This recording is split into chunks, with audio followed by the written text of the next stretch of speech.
नमस्कार, ABP माझाच्या digital प्लॅटफॉर्मवर आपल्या सगळ्यांचं स्वागत आहे। मी आहे साबरमती रिव्हरफ्रंटवरती। कालच गुजरात निवडणुकांचा निकाल लागला आहे आणि भाजपची लँडस्लाइड व्हिक्टरी सगळ्या देशानं बघितलेली आहे।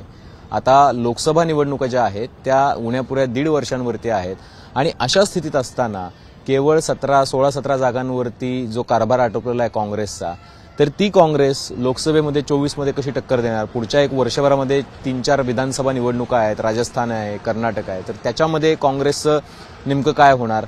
महाराष्ट्रामध्ये मिनी विधानसभा आहेत, 25 जिल्हा परिषद आणि 15 महापालिकांच्या निवडणुका आहेत, तिथं काय होणार? या सगळ्याची चर्चा चालू झाली आहे। पण मग सगळ्यात महत्त्वाचा प्रश्न जो येतो तो हा आहे की काँग्रेसचं पानिपत नेमकं झालं कशामुळे आणि त्याची कारणं काय आहेत? माझ्यासोबत आहेत दिलीप सिंह क्षत्रिय, जे न्यू इंडियन एक्सप्रेसचे इथले वरिष्ठ रिपोर्टर आहेत आणि त्यांनी गुजरात अगदी कानाकोपऱ्यात जाऊन कव्हर केलेलं आहे इलेक्शनमध्ये। आपण त्यांच्याकडून पण जाणून घेणार आहोत की काय काय कारणं राहिली की ज्याच्यामुळे काँग्रेसचं पानिपत झालं। आपण समजून घेऊयात हा सगळा प्रकार नेमका काय होता। दिलीप भाई, आपका बहुत बहुत स्वागत है। एक तो बहुत बड़ा पानीपत कांग्रेस का हुआ है और क्या वजह आपको लगती है? 5 वजह। पहली वजह क्या है कि कांग्रेस यहाँ इतने रसातल में क्यों गई?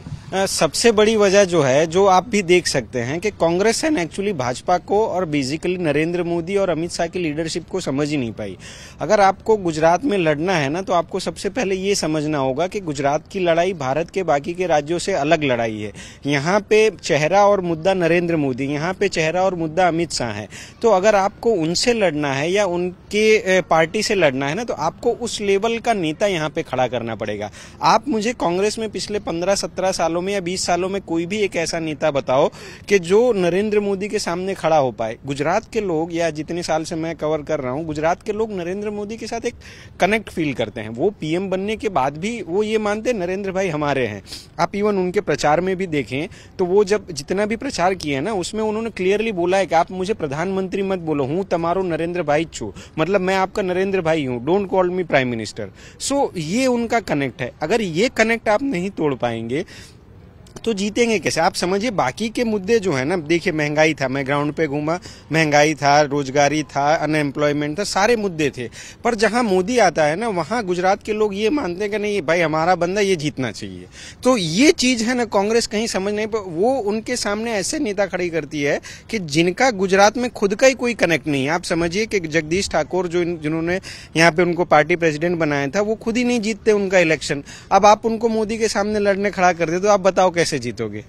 तर सगळ्यात महत्त्वाची इंटरेस्टिंग बाब सांगितली दिलीप भाईंनी की जगदीश ठाकूर हे प्रदेशाध्यक्ष आहेत काँग्रेसचे इथले आणि ते स्वतःचीच इलेक्शन जिंकू शकले नाहीत, ते स्वतः पराभूत झालेले आहेत आणि असे लीडर्सच्या नेतृत्वाखाली इथं निवडणुका लढल्या गेल्या आणि एस्टॅब्लिशमेंट लीडरशिप इथं झाली नाही। त्याचं जे कारण सांगितलेलं आहे ते कारण मी त्यांना विचारणार आहे। पण सगळ्यात महत्त्वाचं म्हणजे गेल्या 20 वर्षामध्ये एकही नेता असा तयार होऊ शकला नाही जो मोदींना टक्कर देईल। म्हणजे शंकरसिंग वाघेला आले, पण ते थोड्या काळासाठी काँग्रेसमध्ये राहिले, नंतर बाहेर गेले, त्यांनी नवीन पार्टी काढली, ते गेले। केशुभाई पटेल यांनी बंड करून नवीन पार्टी काढली, पण ते सुद्धा नरेंद्र मोदींना टक्कर देऊ शकले नाही, ते बाजूला गेले। हार्दिक, अल्पेश आणि जिग्नेश हे तिघं त्रिकूट गेल्या वेळेला होतं, त्यातले अल्पेश ठाकूर आणि हार्दिक पटेल ते दोघं भाजपमध्ये गेले, ते सुद्धा टिकू शकले नाहीत। तर अशी कुठलीच लीडरशिप जी आहे ती काँग्रेस स्ट्रॉंगली इथं देऊ शकलं नाही। परेश धानानी होते, अमित चावडा होते, भरतसिंग सोळंकी तर निवडणूकच लढले नाहीत यावेळेला, आणि मग अर्जुन मोडवाडिया असतील किंवा शक्तिसिंग गोयल असतील, हा प्रत्येकाचा वेगळा कॅम्प आहे आणि त्या स्कॅटर्ड निवडणूक लढण्याचा परिणाम हा आहे की इथं लीडरशिपचं अभाव जो है तो दिसतो है। दिलीप भाई, और दूसरा जो कारण आप बता रहे थे कि ये क्यों हुआ कि क्यों लीडरशिप नहीं बन पाई कांग्रेस? देखिए, सबसे पहले से आप अगर शुरू करें ना तो 2001 या आप यूं समझ लें कि 2002 के बाद से गुजरात कांग्रेस में है ना, अभी तो अहमद पटेल नहीं है, पर उनके बारे में भी हमें बात करनी चाहिए अगर हम हिस्ट्री में करते हैं। तो अहमद पटेल जो थे वो भी नरेंद्र मोदी के साथ ही मान के चलिए कि वो बड़े हुए, और वो दिल्ली में जितना बड़े हुए उतने ही मोदी दिल्ली में बड़े हुए। तो दोनों के बीच में अगर कंपैरिजन करें ना, तो ये था कि अहमद पटेल के रहते गुजरात में कोई लीडरशिप कभी बड़ी हुई ही नहीं। दूसरा ये उनके टेन्योर में ये हुआ कि हर एक ग्रुप बना, जैसे आपने बताया ना, वैसे 5 एक ग्रुप बने जो हर कोई अहमद पटेल के करीबी दिखना चाहता था। हर किसी को अपने ग्रुप के लोगों की टिकट, मैं बताऊं, एक एग्जाम्पल है, हमारे ये कांग्रेस के बड़े नेता ने कभी कहा था कि कांग्रेस में हमेशा इलेक्शन होने से पहले ही है ना मंत्रालय बनना शुरू हो जाते हैं कि ये मुख्यमंत्री है, ये शिक्षण मंत्री है, ये, और फिर उसका रीजन देखिए, उसमें उन्होंने मजे की बात बताई, फिर होता क्या है कि ये मुख्यमंत्री बन जाएगा, इसके साथ 18 विधायक अगर जीत गए तो ये मुख्यमंत्री, तो हमें इनके 17 को हराना है, तो भाजपा कहां लड़ेगी? आप ही लड़के मर रहे हो, वो उसको कहां हराने के लिए मेहनत करनी है? तो इंटरनल फाइट जो है ना, वो आप टांग खिंचाई, वो इवन अभी के लेवल में आप देखिए सेंट्रल गुजरात में, जैसे आपने बताया भरत सिंह सोलंकी एक बड़ा नाम है, ठीक है, उनको लेके इस बार लास्ट मोमेंट तक ये चला कि वो पेटलाद की सीट से लड़ेंगे। उनके उसी नाम की वजह से 6 टर्म कांग्रेस एमएलए निरंजन पटेल ने रिजाइन कर दिया कि भाई अगर भरत सिंह लड़ेंगे तो हमारी टिकट ऑफिशियली कटनी, वो भाजपा चले गए। हुआ क्या, भरत सिंह ने लास्ट मोमेंट विड्रॉ कर लिया। अब आपने किसी एक ऐसे बंदे को लाके खड़ा कर दिया जिसको वहां के लोकल लोग ही नहीं जानते, फिर आप कैसे एक्सपेक्ट करते हो कि वो सीट, और इतने 6 टर्म, मतलब आप मान के चलिए 30 साल बाद वहां भाजपा जीती है, ठीक है, तो ये किसकी वजह से जीती? आप इसमें बीजेपी को कैसे ब्लेम करते हो? ये तो कांग्रेस की इंटरनल लढाई आहे ना। बऱ्याच ठिकाणी दिलीपभाईंचं म्हणणं असं आहे की काँग्रेसच्या इंटरनल लढाईमुळे भाजपचा विजय जो आहे तो इथं सोपा झालेला आहे आणि अहमद पटेल जे कद्दावर नेता मानले जात होते, जोपर्यंत ते हयात होते आणि दिल्लीमध्ये सोनिया गांधींचे स्वीय सचिव म्हणून काम करत होते तोपर्यंत, पण त्यांच्या नेतृत्वाखाली इथं काँग्रेस काही वाढू शकली नाही। ते स्वतः खूप वाढले दिल्लीमध्ये, पण काँग्रेस इथली गुजरातमध्ये वाढू शकली नहीं। दिलीप भाई, और तीसरा रीजन क्या लगता है कि इतनी बड़ी हार कांग्रेस की? सबसे बड़ा है ना, देखिए ग्राउंड पे वो कहीं नहीं थे। जैसे मैंने है ना पहले भी कई सारी जगहों पे बोला है कि नरेंद्र मोदी ने ये कहा कि कांग्रेस साइलेंट कैंपेन कर रही है। आप देखिए उसके बाद से सारे कांग्रेस नेता जैसे एक प्राउड ले रहे थे कि मोदी ने देखा ना, बोला हमारे के लिए हम साइलेंट कैंपेन कर रहे हैं। तो यही आप समझ लीजिए कि ये कैसे जीत सकते हैं। दूसरा उनका जो साइलेंट कैंपेन है, मैं साउथ गुजरात में कुछ दिन घूमा था, वहां के लगभग 8 से 10 कैंडिडेट से मेरी पर्सनल बातचीत हुई, तो उनका ये कहना था कि ये कौन सा साइलेंट कैंपेन कर रहे हैं हमें ही नहीं पता है। अब बताइए, वो कांग्रेस के कैंडिडेट है, वो ये बोल रहे थे कि साइलेंट कैंपेन है, सही बात है, हमें भी नहीं पता है। पर अब ये लेवल पे है। सामने देखिए भाजपा की पूरी मशीनरी थी, ह्यूज मशीनरी। उनका ऑफिशियली जो कैलकुलेटेड डेटा है, उनके जो प्रदेश प्रमुख है यहाँ पे CR पाटिल, उन्होंने बताया 1,85,00,000 उनके रजिस्टर्ड वर्कर हैं। अब आप ये समझिए कि वो 1,85,00,000 जो वर्कर हैं, उसमें से 80% भी अगर वोट करेंगे तो वो थोड़ी कांग्रेस को वोट करने जाएंगे। तो इसके सामने आपको लड़ना था, इस मशीनरी के सामने आपको लड़ना था। हुआ क्या कि आप तो वही साइलेंट कैंपेन के चक्कर में लगे रहे कि हम साइलेंट कर रहे। कौन सा साइलेंट कर रहे हैं? दूसरा था ही नहीं, उस पर भरोसा कर गए। हाँ, जो था ही नहीं उस पर भरोसा कर गए। दूसरा सबसे इंपॉर्टेंट चीज है कि आप देखिए रघु शर्मा यहाँ पे प्रभारी थे, जगदीश ठाकुर यहाँ के इंचार्ज थे। आप उनसे पूछिए कि 182 कैंडिडेट आपने दिए हैं, कौन सी सीट पे आपने जाके उनको पर्सनली पूछा है कि भाई आपको क्या प्रॉब्लम है, क्या करते हैं, क्या नहीं करते हैं। मैं आपको एक एग्जांपल इसलिए बताता हूँ भाजपा क्यों आगे है। अमित शाह ने पर्सनली 182 कैंडिडेट से बातचीत की है, इवन रादर लास्ट मतलब वो पोलिंग के एक दिन पहले तक, ठीक है। वो अमित शाह है, वो होम मिनिस्टर है, वो फिर भी 182 के साथ कांटेक्ट में है। आप गुजरात के ही प्रेसिडेंट हो, आपका कुछ भी नहीं है, फिर भी आप 182 के साथ जुड़ नहीं पा रहे हो। अब आप बताओ कि इसमें कांग्रेस कहां खड़ी होती है और भाजपा कहां खड़ी होती है? तर हे तिसरं कारण होतं की थेट कॉन्टॅक्ट जो होता अमित शहाचा, तो कॉन्टॅक्ट होता नरेंद्र मोदींचा, थेट कॉन्टॅक्ट होता आणि ही निवडणूक त्यांनी प्रचंड गांभीर्याने घेतलेली होती। ही निवडणूक सोडून दिलेली नव्हती आणि एका इल्युजनमध्ये ठेवलं अमित शहानी आणि मोदींनी काँग्रेसला की त्यांचं एक सायलेंट कॅम्पेन चालू आहे की जे कधीच नव्हतं आणि त्याच्यावरती विश्वास ठेवला काँग्रेस जनांनी आणि कार्यकर्त्यांनी आणि त्याचा परिणाम आपल्या समोर आहे। ये तीन कारण आपने गिना दे, चौथा कारण क्या लगता है आप? चौथा कारण है ना फंड की कमी, मैं मानता हूं। क्योंकि देखिए भाजपा है ना, ADR का जो रिपोर्ट है उस रिपोर्ट में भी कहा गया कि हाईएस्ट कॉर्पोरेट फंड गुजरात में भाजपा को मिला है, ठीक है, 90% फंड उनको मिला है। दूसरी बात ये इंपॉर्टेंट थी कि इतनी बड़ी मशीनरी है, सरकार उनकी थी, उनके पास इतने पैसे, फंड, ऑर्गेनाइजेशन, सारी चीजें थी। तो जब आप इतने बड़े पैमाने पे मैनेजमेंट पे लड़ते हो ना, तो आपको भी एटलीस्ट उतना ही पैसा या उतने लेवल पे, या मैं मानता हूं रादर अगर आप सत्ता में नहीं है ना तो आपको डबल फोर्स से लड़ना पड़ता है। पर हुआ क्या इस बार देखिए कि उनका फंड जो पार्टी ने रिलीज किया, मैंने स्टोरी की, एक्चुअली हमारे अखबार में छपी भी है, कि कांग्रेस के नेताओं को जो फंड दिया गया उसमें से भी इनके सेंट्रल लीडरशिप ने कम कर दिया और उनपे साइन करवाया पूरा फंड में। आप समझ रहे हैं, जैसे 30 लाख मैंने आपको दिया, मैंने पर्ची पे जो साइन करा वो 30 लाख का था, पर आपको मिला कितना? 15 लाख रुपए। अब वो 15 लाख वो खुद ही खा गए। अब आप समझिए कि एक तो बेचारा वो कैंडिडेट लड़ रहा है, उसको कोई कॉर्पोरेट फंड नहीं मिल रहा है, उसको घर के पैसे से लड़ रहा है, और बीच में आपके नेता खा जा रहे हैं। तो अब इसमें से वो कैसे लड़ेंगे? आप ये बताओ कि इतनी बड़ी मशीनरी के सामने लड़ना है, फंड नहीं दे रहे हो और आपके नेता ही फंड खा रहे हैं। और एक्चुअली उन लोगों ने कंप्लेन किया तो सेंट्रल लीडरशिप से कोई जवाब ही नहीं था। तो लड़ने के लिए आप समझिए इतनी बड़े पैमाने पे रैली होती है, डिसिप्लिन नहीं, कोई डिसिप्लिन नहीं है, कुछ भी, मतलब ना डिसिप्लिन है, ना फंड है, ना ऑर्गेनाइजेशन है, और सबसे बड़ा है ना कम्युनिकेशन गैप है। मुझे कई सारे लीडर्स ने बताया कि जैसे उनको वहां पे लोकल जो भी प्रॉब्लम्स होते थे ना, अगर वो सेंट्रल लीडरशिप को फोन करे, नो वन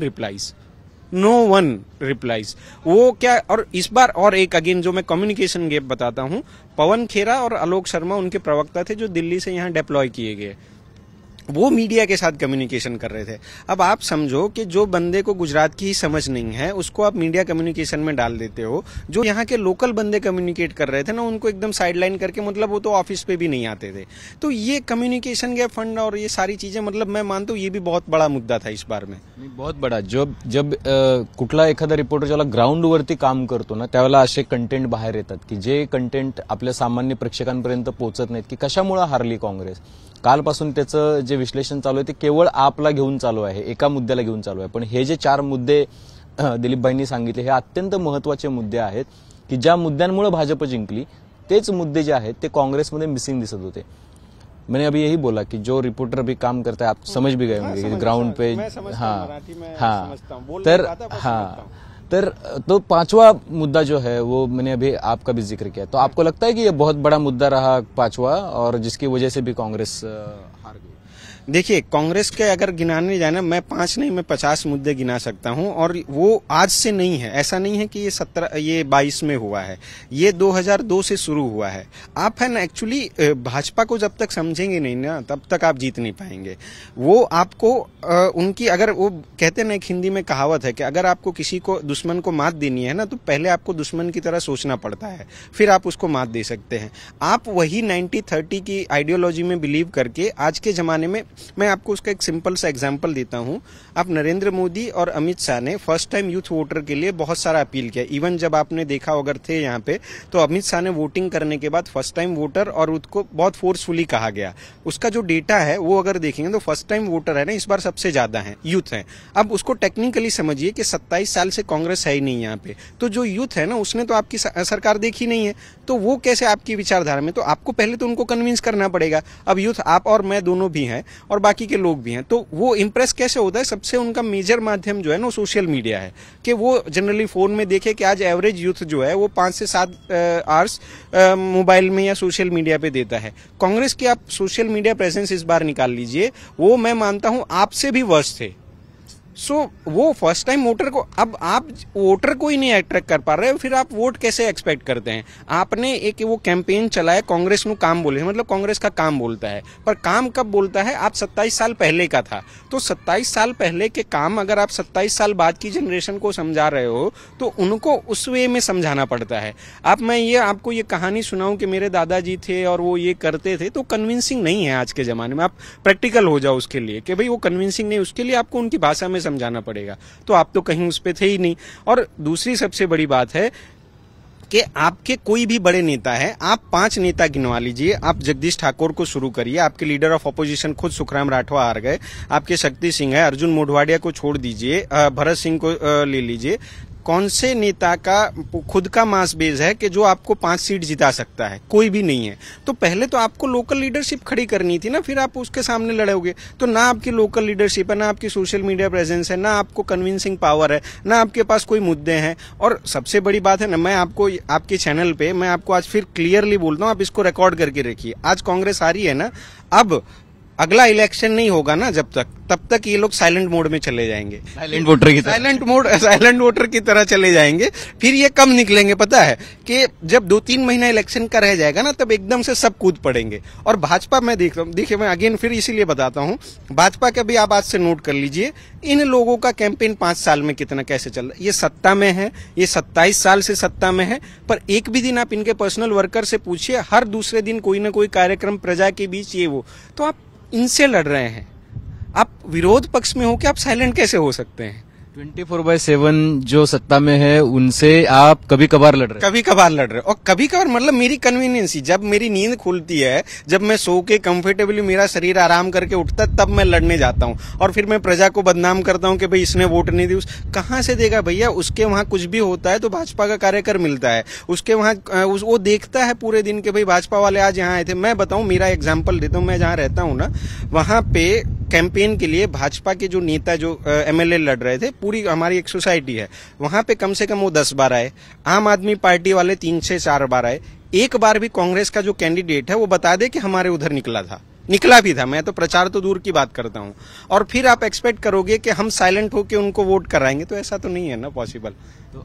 तर हे खूप ग्राउंडवरचे सगळे इनपुट्स आहेत की जे प्रेक्षकांपर्यंत आपण एबीपी माझाच्या पोहोचवतोय की ही निवडणूक काँग्रेस का हारलं आणि भाजप का जिंकलं, हे अत्यंत सटीक विश्लेषण आहे जे प्रत्येक काँग्रेस कार्यकर्त्यानं, काँग्रेसच्या नेत्यानं महाराष्ट्रातल्या देशातल्या ऐकलं पाहिजे त्यांनी, आणि हे याच्यावरती काम केलं पाहिजे। दिलीप भाई, लास्ट का मुद्दा जो है, अभी 5 तो गिना दिया आपने, एक छठा पूछ लेता हूं कि आम आदमी पार्टी का कितना रोल रहा? आम आदमी पार्टी का बहुत बड़ा रोल रहा। आप देखिए ना कि मेरा जो कैलकुलेशन, अभी मैंने पूरा डेटा नहीं देखा है, पर सुबह किसी से बात हुआ, उसने मुझे बताया कि आम आदमी पार्टी 5 पे जीता है पर 35 पे हराया भी है। 35 और 5 40 हुआ, इनने जीता 17, तो इनका लास्ट का स्कोर आ जाता है। तो आम आदमी पार्टी ने इनको हराया है, मैं वो एक्सेप्ट भी, और डेटा एक्चुअली कह रहा है वो। पर मैं ये मानता हूं, आम आदमी पार्टी घुस कैसे गई? आपकी कमजोरी थी तब घुस गई ना, क्यों आप दूसरे स्टेट में नहीं घुस जाते? यहाँ पे तीसरा बंदा घुस के आपके वोट, और ये आज से नहीं हो रहा है। मैं बता रहा हूँ जो सोने वाली बात, ये सोने वाली बात आपको 17 में भी फील हुआ था, आपको 12 में भी पता था, आपको 7 में भी पता। मैं बताऊँ 2007 में बहुजन समाजवादी पार्टी, समाजवादी, जिसका यहाँ पे 7 के बाद से कोई अभी भी कोई बेस नहीं, एक कैंडिडेट अभी जीता है, वो भी उसके बल पे जीता है, ठीक है। उस पार्टी ने 7 में 182 सीटें पर लड़ी थी। तो आपको तभी से समझ जाना चाहिए था कि गेम क्या है। आप समझ ही नहीं पा रहे थे, तो आप आम को कैसे ब्लेम? मैं नहीं मानता आपको आम आदमी पार्टी, क्योंकि वो तो राजनीति है, वो तो तीसरा नहीं चौथा भी आएगा, 5वां भी आएगा।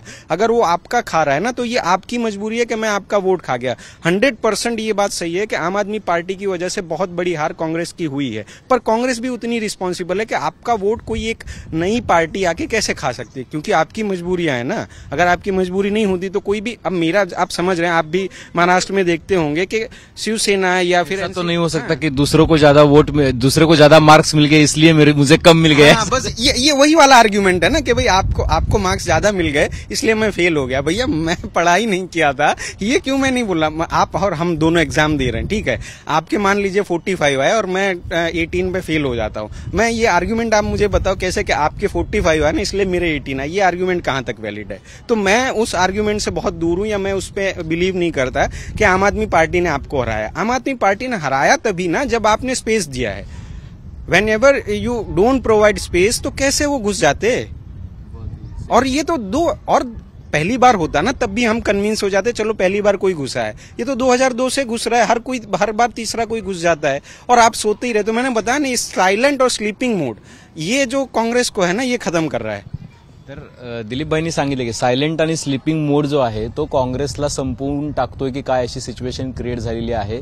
अत्यंत महत्वाची निरीक्षणं दिलीपभाईंनी मांडलेली आहेत आणि ही ग्राउंडवर फिरल्यानंतरची निरीक्षणं आहेत। 3 महिने त्यांनी गुजरातचा प्रत्येक तालुका फिरून रिपोर्टिंग केलं आहे, त्यानंतरची निरीक्षण आहेत। प्रत्येक काँग्रेसच्या कार्यकर्त्यानं, नेत्यानं, त्यांच्या लिडरशिपने हा व्हिडिओ जरूर बघितला पाहिजे की जर त्यांना आम आदमीला ब्लेम करायचं असेल तर त्यांना आम आदमीला ब्लेम करता येणार नाही। कुठल्याही कॉम्पिटिटरला तुम्ही ब्लेम करू शकत नाही की त्याच्यामुळे आमचे वोट कमी झाले। तुम्ही स्वतः स्लीपिंग मोडमध्ये आणि सायलेंट मोडमध्ये राहिल्यामुळे गेल्या 27 वर्षांपासून तुमची इथं सत्ता येत नाहीये आणि त्याची कारणं जी आहेत ती दिलीपभाईंनी सांगितलेली आहेत। माझं पुन्हा एकदा आव्हान आहे की ज्यांना म्हणून काँग्रेसच्या पराभवाची कारणं जाणून घ्यायची आहेत आणि ती परफेक्ट सटीक कारणं जाणून घ्यायची आहेत, त्यांनी हा व्हिडिओ नक्की बघावा। तुम्हाला हा व्हिडिओ कसा वाटला कमेंट बॉक्समध्ये नक्की कळवा आणि आमचं YouTube चॅनल सबस्क्राइब करायला विसरू नका। पाहत रहा एबीपी माझा। एबीपी माझा, उघडा डोळे बघा नीट।